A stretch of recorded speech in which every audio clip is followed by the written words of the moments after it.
dalla direzione distrettuale antimafia nel casinò di Venezia, 5 clienti sospettati di aver riciclato denaro sporco. Celebrazioni della festa della donna in lutto per ricordare un 2012 da dimenticare, picco di violenze domestiche anche nel veneziano.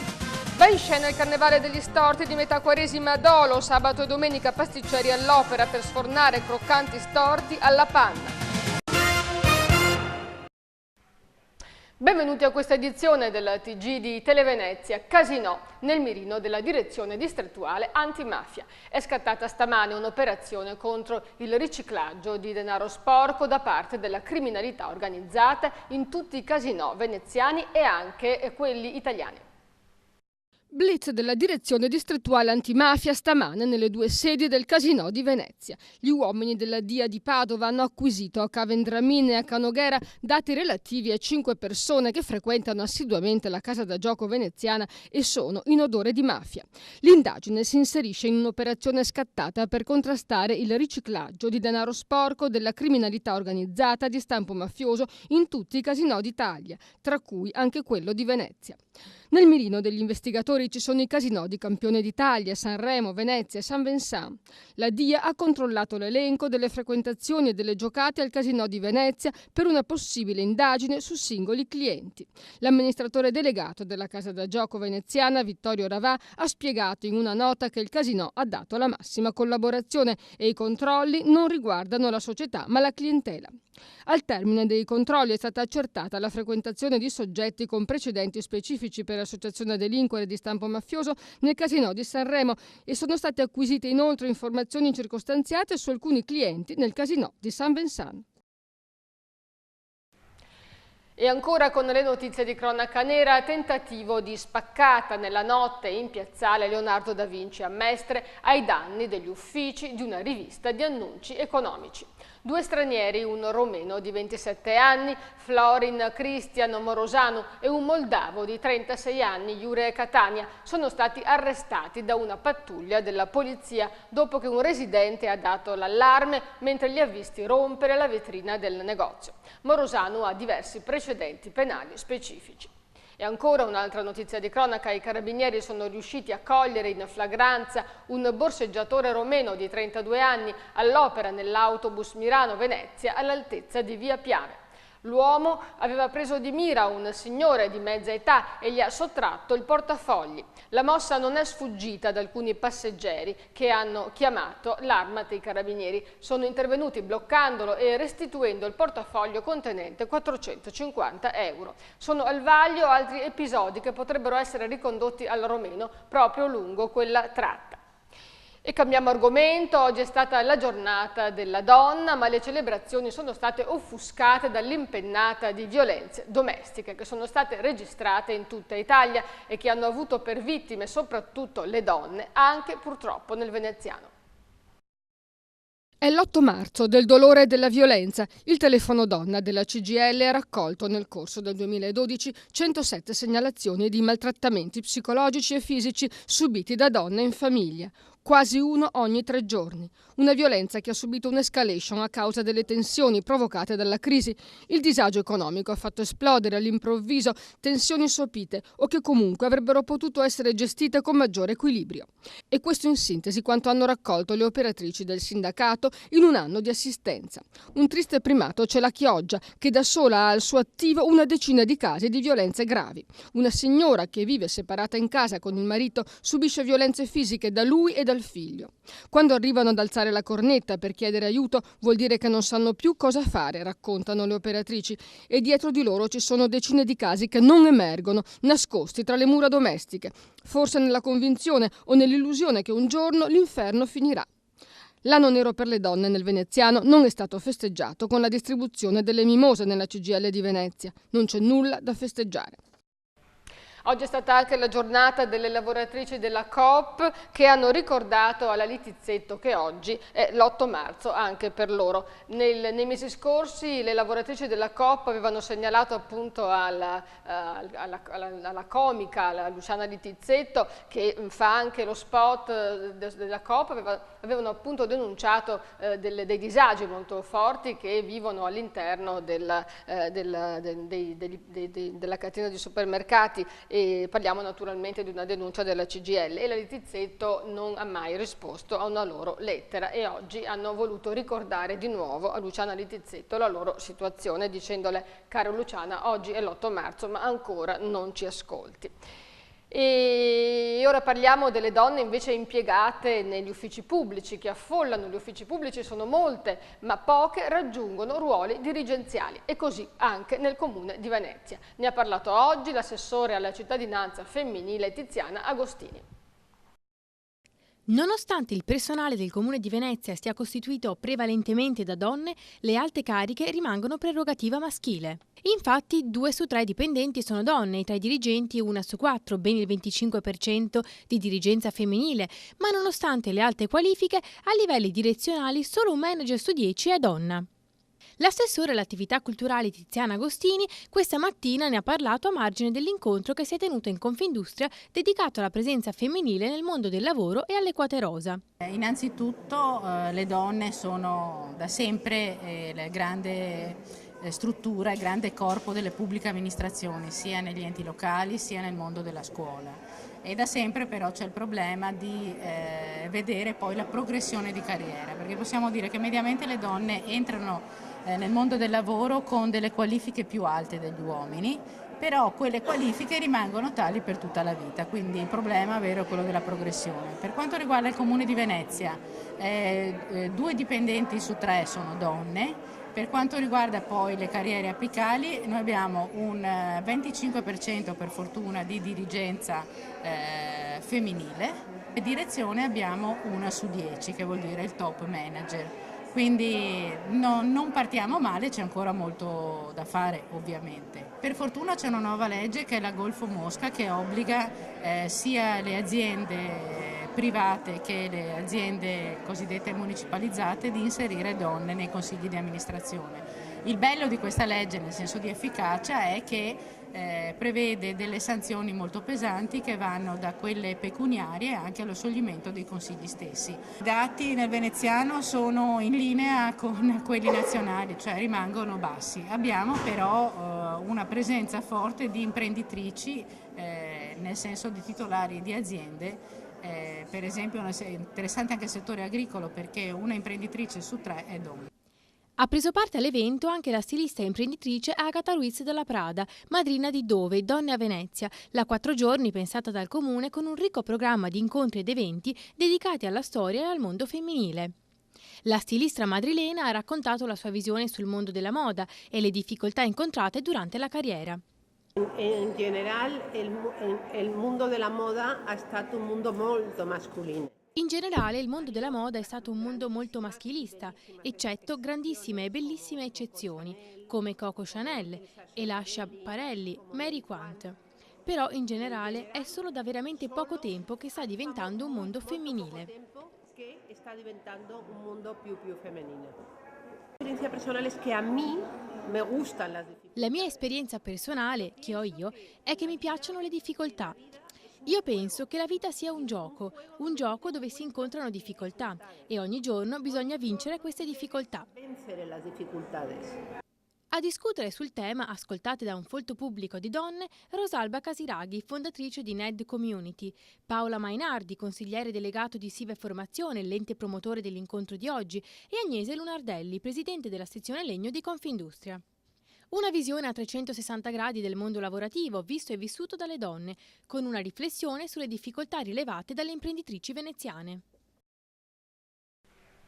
E ora l'economia, l'ennesimo grido d'allarme dell'Associazione Artigiani sulla disperazione degli imprenditori pronti al suicidio ha provocato l'uscita di Luca Zaia, che oggi si è dichiarato pronto a denunciare quanti non pagano il dovuto ai colleghi.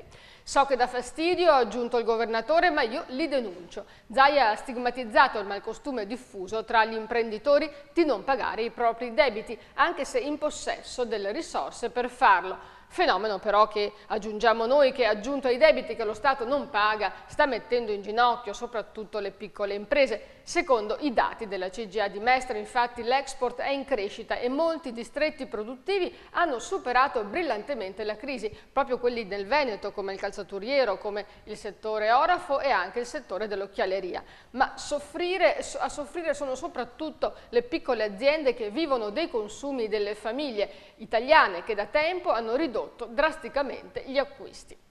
E ora la politica è destinata a suscitare, come sempre, un forte dibattito. La posizione assunta da Cacciari, come Cacciari sempre suscita un forte dibattito, ma in particolare con le posizioni di oggi contro Bersani. In un'intervista online lo ha definito privo del carisma necessario per fare il Presidente del Consiglio in un Parlamento così frammentato come quello uscito dalle ultime elezioni.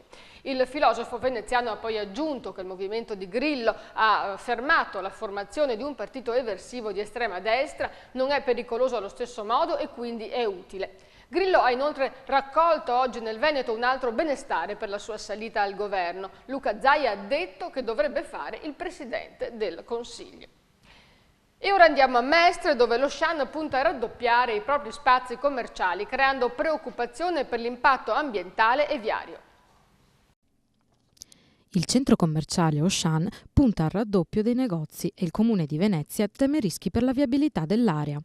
Il progetto prevede l'ampliamento della zona commerciale da 17 a 30.000 metri quadrati, passando da 67 a 123 negozi e l'aumento del parcheggio di 1.000 posti.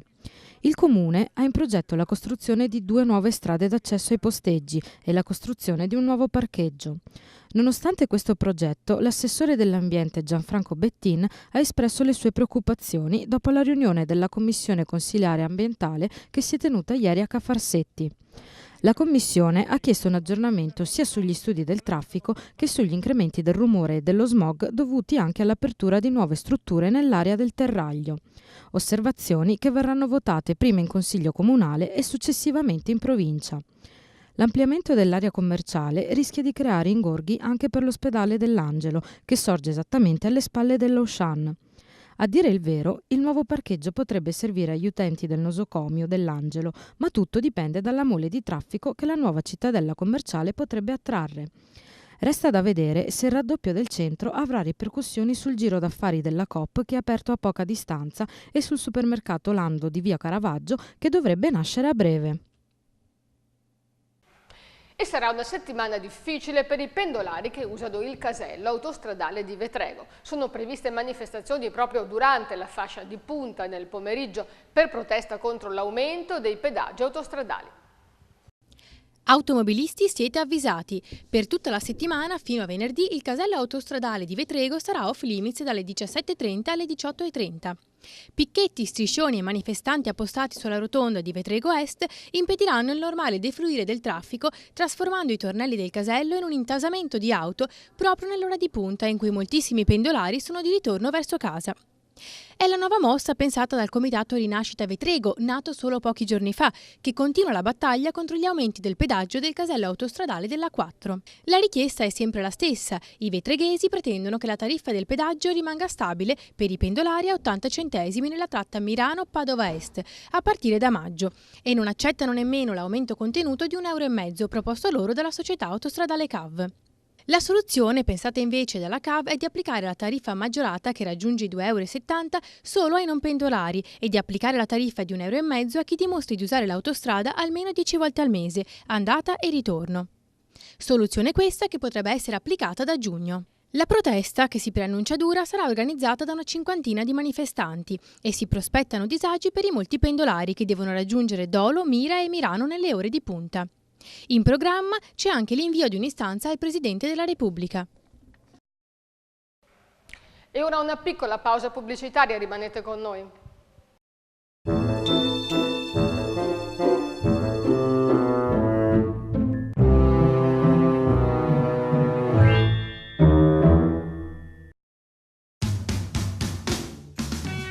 Grande risparmio nei supermercati Ali e centri Aliper. Sì, con lo sconto 30% su tantissimi prodotti fino al 20 marzo per i possessori di carta fedeltà. Meno 30%, con la qualità di sempre. Ali Aliper.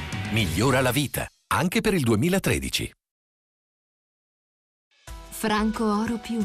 Il tuo oro, il tuo argento e il tuo platino pagati subito in contanti alla massima valutazione di mercato.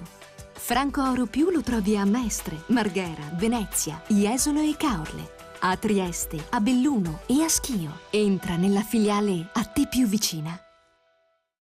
E ora lo spazio è riservato a Margherita Beato. Decine di casi di violenza tra le mura domestiche e difficoltà di inserimento nel mondo del lavoro. Questi i dati del telefono donna e dello sportello Infodonna curati da CGIL e Comune di Chioggia. 170 le donne che soltanto negli ultimi 5 mesi hanno chiesto una mano per il lavoro, in prevalenza chioggiotte e cavarzerane, ma anche dell'est. La media è di 35 anni. Il tagliamento patrimonio dell'UNESCO. Prosegue l'iter per il riconoscimento quale patrimonio dell'umanità di quello che è considerato il più bel fiume alpino d'Europa. 180 chilometri di rara bellezza naturalistica che interessano Veneto e Friuli.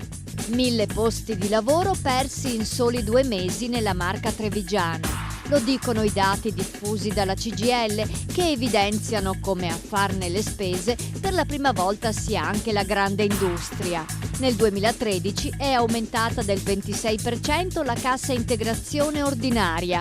I più colpiti sono prevalentemente impiegati ultra cinquantenni. Sceglieva sale d'attesa di aeroporti e hall di alberghi, si mimetizzava nella calca e colpiva, borsette, portafogli, apparecchiature elettroniche. Finalmente la polizia ha beccato il borseggiatore seriale, Said Kadi, 47 anni, algerino di passaporto spagnolo. L'uomo è stato arrestato in flagranza a Linate, sarà processato a Treviso. Dopo l'Alta Padovana, i controlli fiscali ai funerali sono arrivati anche nella Bassa, in zona montagnana. Le indagini della Guardia di Finanza sulle imprese funebri sono da poco salite alla ribalta della cronaca, suscitando scalpore soprattutto per il coinvolgimento dei parenti dei defunti, costretti a tirar fuori fatture e ricevute.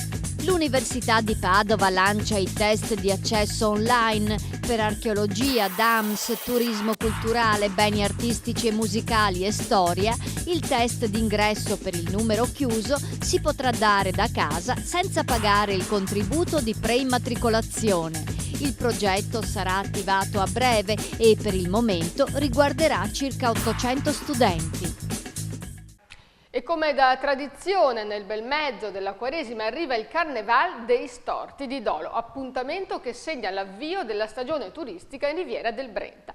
Quest'anno sono attese quasi 2000 persone in maschera e tra le cose da non perdere i famosi storti con la panna. Carnevale vien leccandosi i baffi. Proprio così il simpatico Carneval dei Storti di Dolo deve il suo nome a una golosità prodotta dagli artigiani locali fin dal 1800, i storti di cialda pieni di panna montata, un dolce per molti anni dimenticato e ora per fortuna riscoperto. Si tratta di una cialda preparata con albume d'uovo, farina, preparata poi su un fondo molto caldo e riscaldato e riavvolto a mano.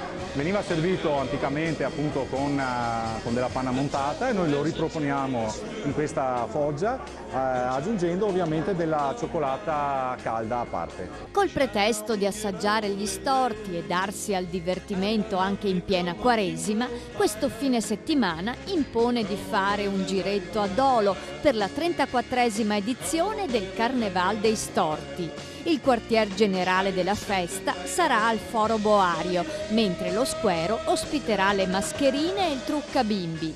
La manifestazione prenderà il via sabato 9 marzo alle 14 con uno spettacolo di burattini. Poi verranno premiate le classi elementari che hanno partecipato al concorso Crea un nuovo logo per la Proloco di Dolo. Domenica viabilità modificata per dar spazio al corteo. Dapprima sfileranno gli sportivi, poi le Harley Davidson e le auto d'epoca con la banda di Mirano in abiti del Settecento. Sono previsti circa 1800 figuranti in costume e soprattutto tanti carri allegorici in arrivo da tutto il Veneto. In caso di maltempo la manifestazione sarà rinviata a domenica 17 marzo, ma speriamo che il meteo collabori alla buona riuscita, visto che sono attese almeno 25.000 persone. E ora allo Zoom del Gazzettino sono andata negli studi di Radio Venezia per analizzare assieme con Tiziano Graziottin le notizie più importanti della settimana.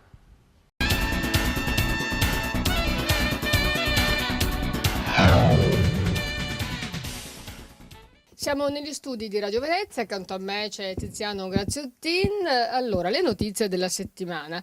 Insomma, tralasciamo allora il caso Mantovani perché se ne è parlato anche diffusamente questa settimana, però insomma più o meno le cose che erano state dette sono state confermate, a parte le dimissioni di Pier Giorgio Baita, il presidente della Mantovani. Altri argomenti, insomma la Corte dei Conti questa volta chiede dei danni a livello proprio personale agli amministratori, a quelli che hanno gestito il ponte di Calatrava, e direi che questa è una notizia abbastanza importante, insomma, grossa. Sì, perché siamo passati da un piano di chiacchiere, diciamo, a un fatto appunto abbastanza, anzi decisamente importante. Sul ponte di Calatrava viene un po' riconosciuto quello che era emerso negli ultimi anni, cioè un quadro di perplessità su come è stata realizzata l'opera.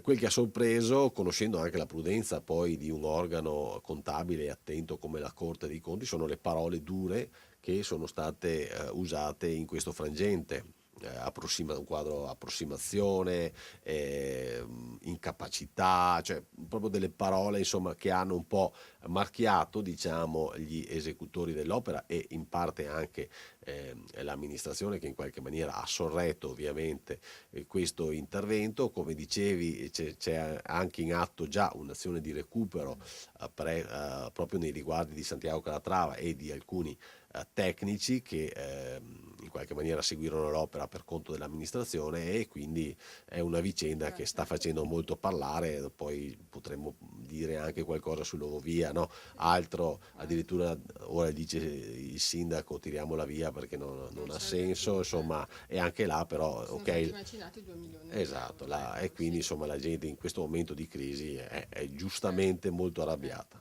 Cioè, ecco, la Corte dei Conti in particolare, se devo dire una cosa tecnica, ha detto, quando parla di incapacità, ha detto hanno fatto un bando per un'opera edilizia. In realtà dovevano fare un bando non per costruire un ponte, ma per costruire una struttura in acciaio. Così sarebbero arrivate delle aziende molto più capaci, con molta più professionalità specifica. Questa è la grande incapacità di fondo che è stata, che la Corte dei Conti ha attribuito. Sì, diciamo che quando la Corte dei Conti fa dei rilievi, li fa proprio su una base fortemente tecnica, e quindi l'aspetto significativo, come dicevo, è che sia arrivata a un giudizio così grave e così pesante, avendo alle spalle questa ricognizione su tutta la partita tecnica relativa al ponte di Calatrava. Senti, altro argomento che ha riempito le pagine dei giornali e notiziari, la frattura, diciamo, che si è creata nella Lega, no? Lo scontro Zaia e Tosi, diciamo.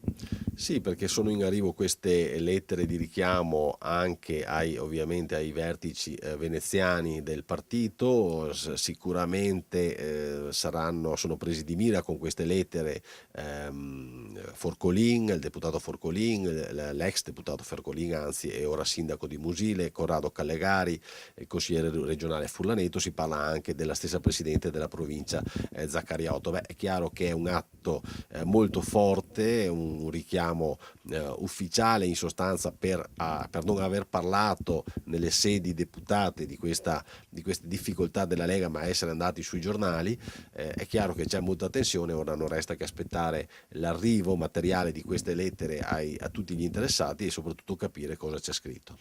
Si sa comunque che Zaia si è già messo in contatto con Maroni, perché insomma la guerra c'è, è evidente, e Maroni è un po' preso tra due fuochi, perché Tosi lo ha sempre aiutato e Zaia in questo momento gli è molto d'aiuto con la macro regione, quindi davvero Maroni è in difficoltà anche, no, nel redimere questa cosa, quindi si tratterà proprio di vedere gli sviluppi. Senti, un altro argomento che riguarderà soprattutto i pendolari, e bisogna dare l'annuncio, ne abbiamo anche già parlato nel telegiornale, Vetrego è in rivolta.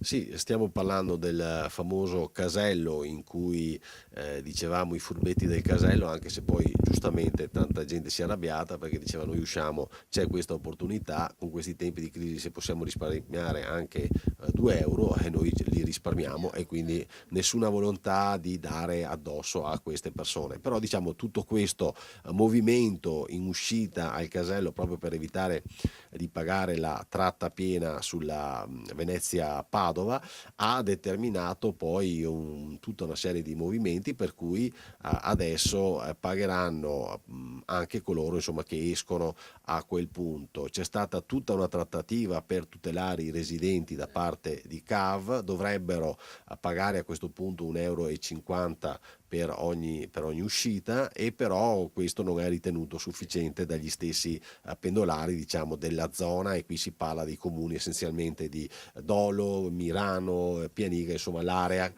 che gravita, il territorio che gravita intorno al casello. Cioè, loro vogliono ancora spendere 70 centesimi. Sì, mi pare che sono disposti a qualche aggiustamento tipo 80 o 90 centesimi, ma non l'1,50 euro. Quindi al di là diciamo poi del merito della contesa, il problema è che da lunedì sera intorno diciamo alle 17:30 scatterà il primo blocco di protesta, durerà probabilmente tutta la settimana. È chiaro che ci saranno grandi problematiche intorno al casello, sperando che queste problematiche poi non si riversino in qualche maniera anche sulla viabilità circostante, ma è probabile, insomma, quindi una situazione di grande tensione che sul Gazzettino, come credo voi di Televenezia e Radio Venezia, seguirete con grande attenzione.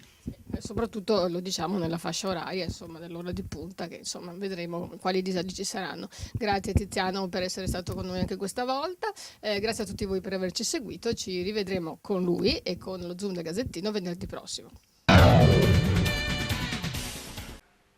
E ora le previsioni del tempo. È in arrivo un colpo di coda invernale che porterà freddo e piogge fino a metà mese. Da sabato ci saranno giorni di pioggia e poi arriverà da mercoledì quella che i meteorologi hanno definito l'ennesima sciabolata artica che farà diminuire le temperature. Vediamo nel dettaglio le previsioni.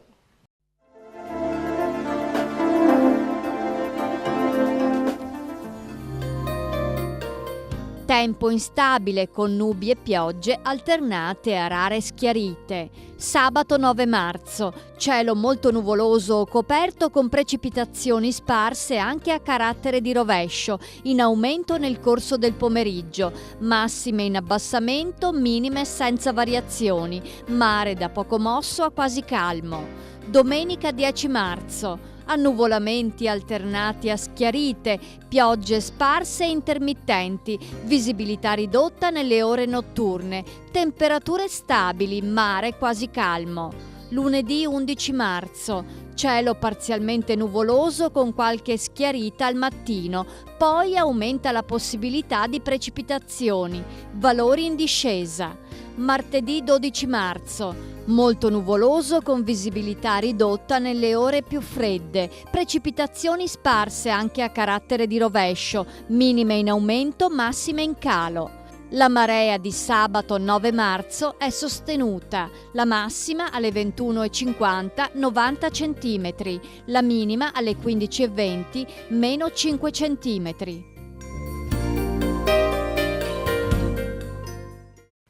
Bene, con questo era proprio tutto, grazie per averci seguito, per averci scelti, buon proseguimento, buona serata e buon fine settimana.